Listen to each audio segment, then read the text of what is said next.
I wrote a couple little paragraphs, but before I get into that, I just want you to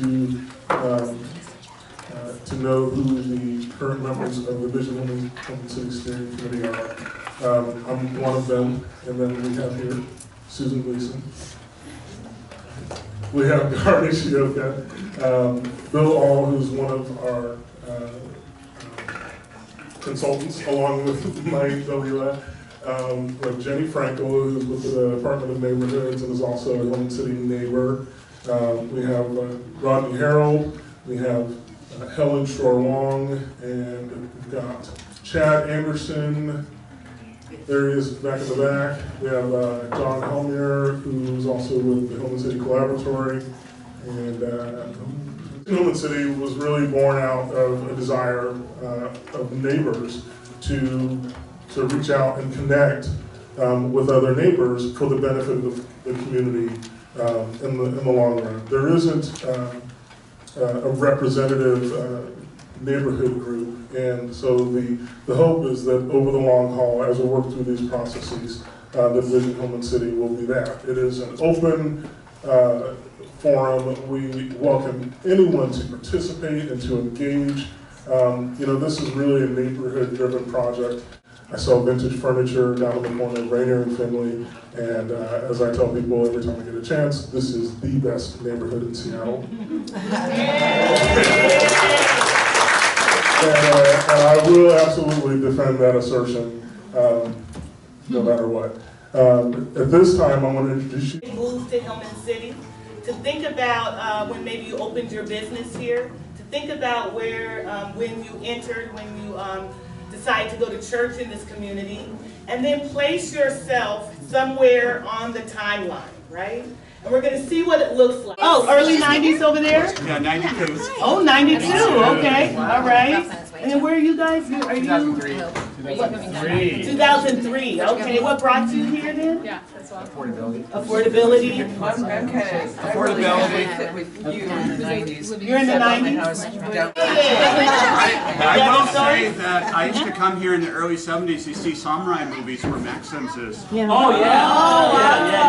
I heard. Okay. I did too, but I wasn't living here. Okay. So we have a gentleman here. I think you mentioned 100 years. Your family entered. Can you talk to Well, us about that? my mother was born in 1940 on Ferdinand Street. My grandfather had a 5 and dime store where Wabi Sabi is. Really? Albertsons? Albertsons. I've got a story tied to Albertsons.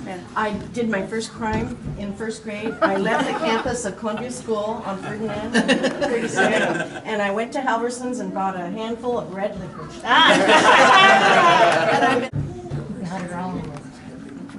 Find a partner from the other end of the spectrum. And all you in the middle, you're just going to have to talk to each other. We're very close. Work it out. The goal of the project, as Gar and Susan and Helen have talked about in different ways, and Carl, is to start to gather these stories and also to say, okay, well, there are maybe different visions. Maybe some people want one direction and some people want another direction. Yet if we don't get our heads together, the city and the developers are going to drive the conversation more than the people here, both the residents and businesses. Which isn't to say that that's a bad thing.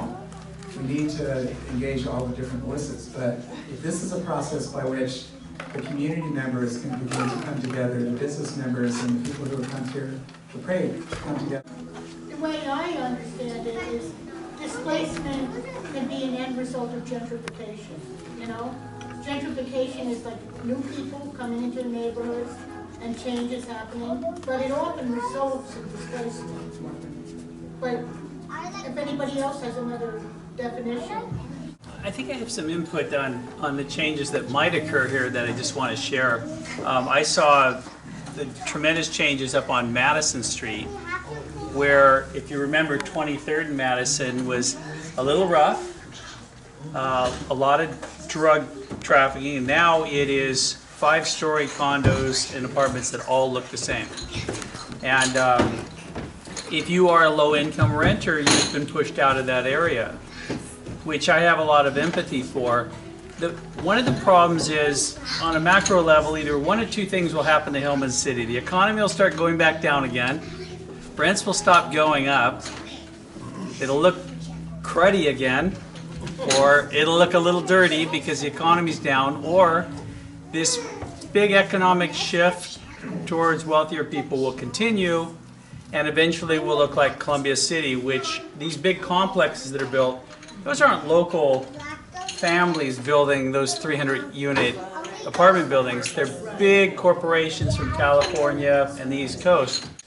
If you have a disability or for any other reason you need low-income rent, the only way that's going to happen if the economy continues upward and Hillman City continues to grow is if the city adopts some sort of policy for your neighborhood giving an economic benefit to these apartment builders to really offer true low-income housing. And there isn't a strong enough city policy yet on that. Looking at Hillman City, which I just fell in love with immediately when I moved here 5 years ago, and with its proximity to Columbia City, it seemed like, well, this is just a matter of time before this neighborhood changes quite significantly. And is there a way that it can, the neighbors themselves, it can be a grassroots neighbor-driven process of intentionally shaping the direction of where it goes? Can people weigh in from all different backgrounds and get the neighborhood that they want to have, rather than a neighborhood by, development by default and not having any input into it?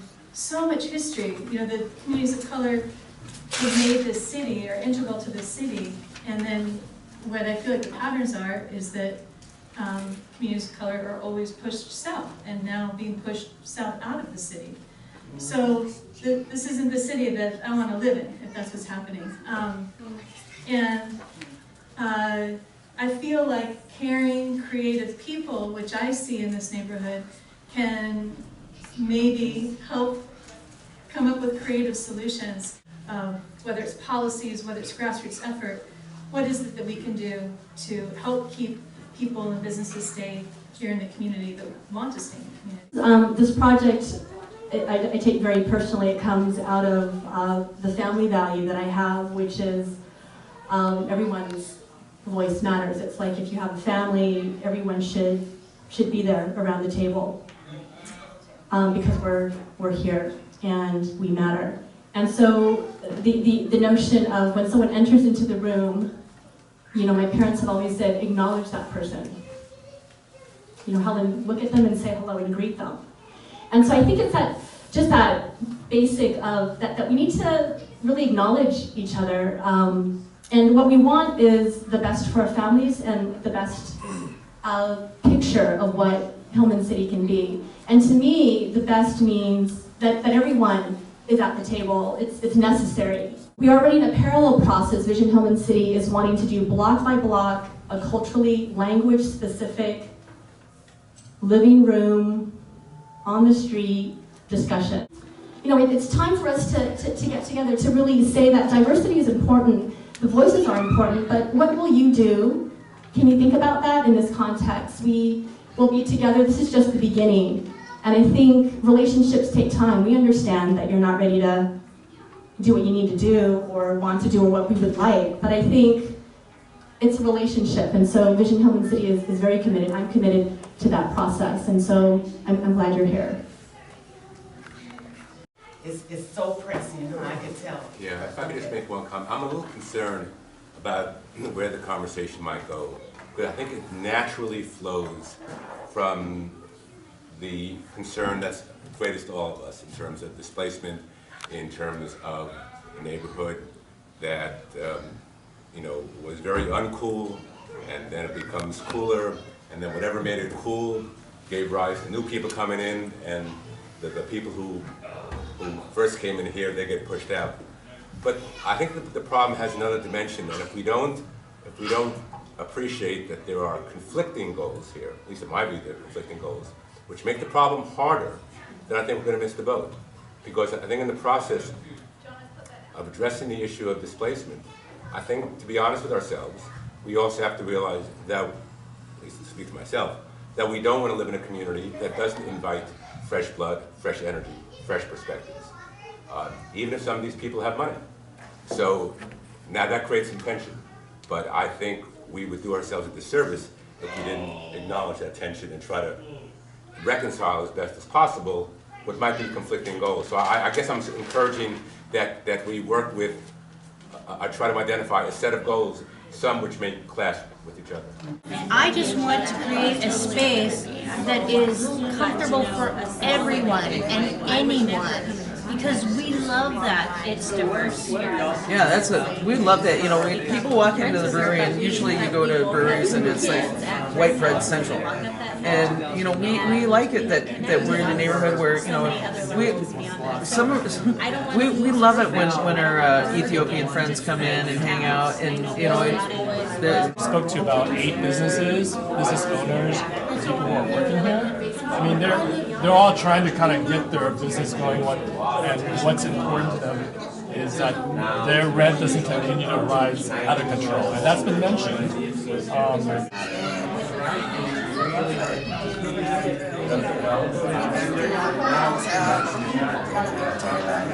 So they can sit on it until they can sell it for a profit. And so 7 to 10 years or 12 years is the profit margin, because they get a 70 to 80% fill in their tenancy at that time, which then it's marketable. So at the same time that the end of the low income units are at the end, also the profitability of selling the building is there. And so the incoming owners are like, get rid of it all, I want the profits of a market. And so tonight, as we explore these questions of gentrification, we want to ask you some questions about how did you grow up? Where did you grow up? Some of you grew up in this neighborhood and were moved in on. Some of us moved around from place to place until we finally landed here. So that's the first question, is about what happened in your neighborhood as you were growing up, to experience some of that. And then third is the action question, like if you had your piece of the puzzle to contribute to this giant puzzle, what would it be? Would it be land trusts? Would it be just working with your neighbors at whatever scale? We feel like this is an overwhelming thing, and it's due to market forces, or due to issues of race and class, or all these different large-scale things, but they all do come down to this neighborhood and what we want to do to try to move policy or to try to move neighbor-to-neighbor relations. So the last question is, again, is a vision question, like what's your part of it? Not what should be done, but what can you think of as a solution? That doesn't mean you have to do it by yourself, but where's a starting place? And so we want to give you a chance to work with one other person and interview each other.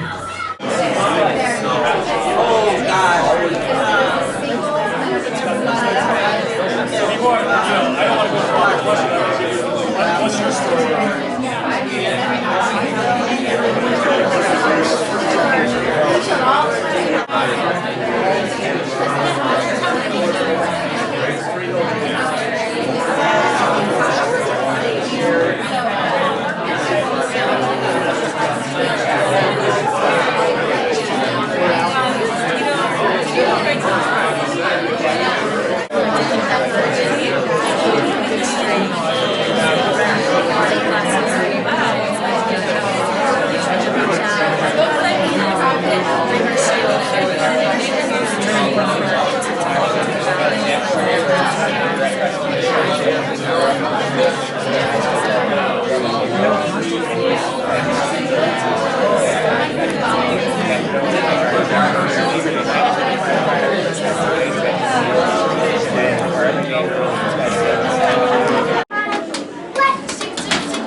Chad actually mentioned that just visiting the businesses that are here, and not just the new businesses, but going to the businesses that have been here for all, just making a point of spending our money here.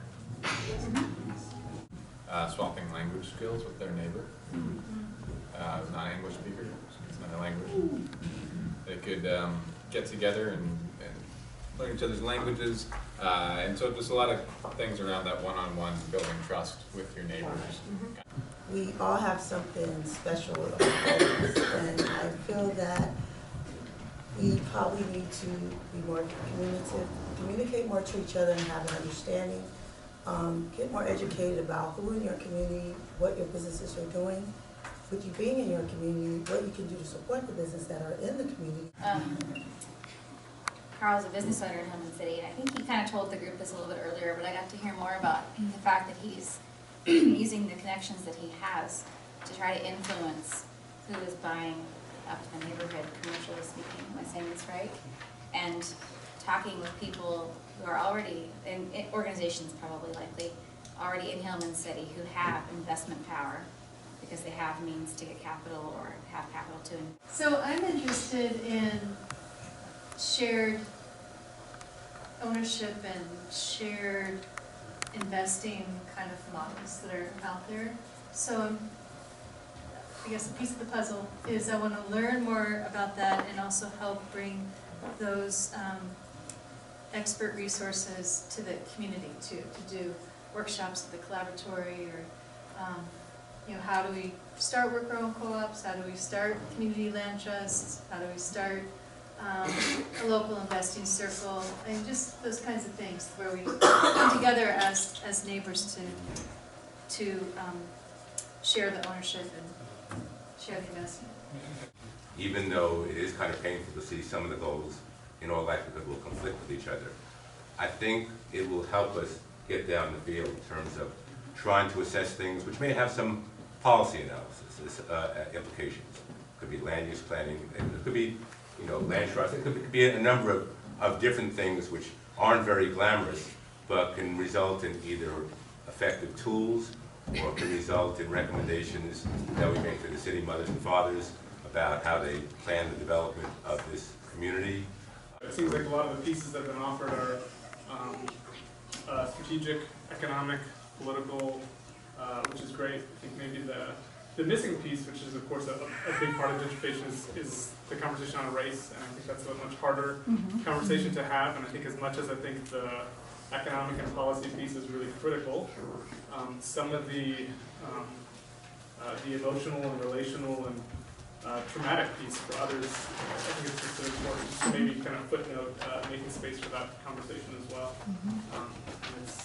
It's a really uncomfortable kind of dialogue and seems to often spiral without direction, but I think that this would be. A lot of people get left out of those policy decisions, and that because the language is off-putting, the meetings are off-putting, and it's the people that are left out that are the ones that are displaced, you know, and I don't favor a process that, like, I mean, yes, we have to be productive, but you can't shut people's feelings out of this discussion.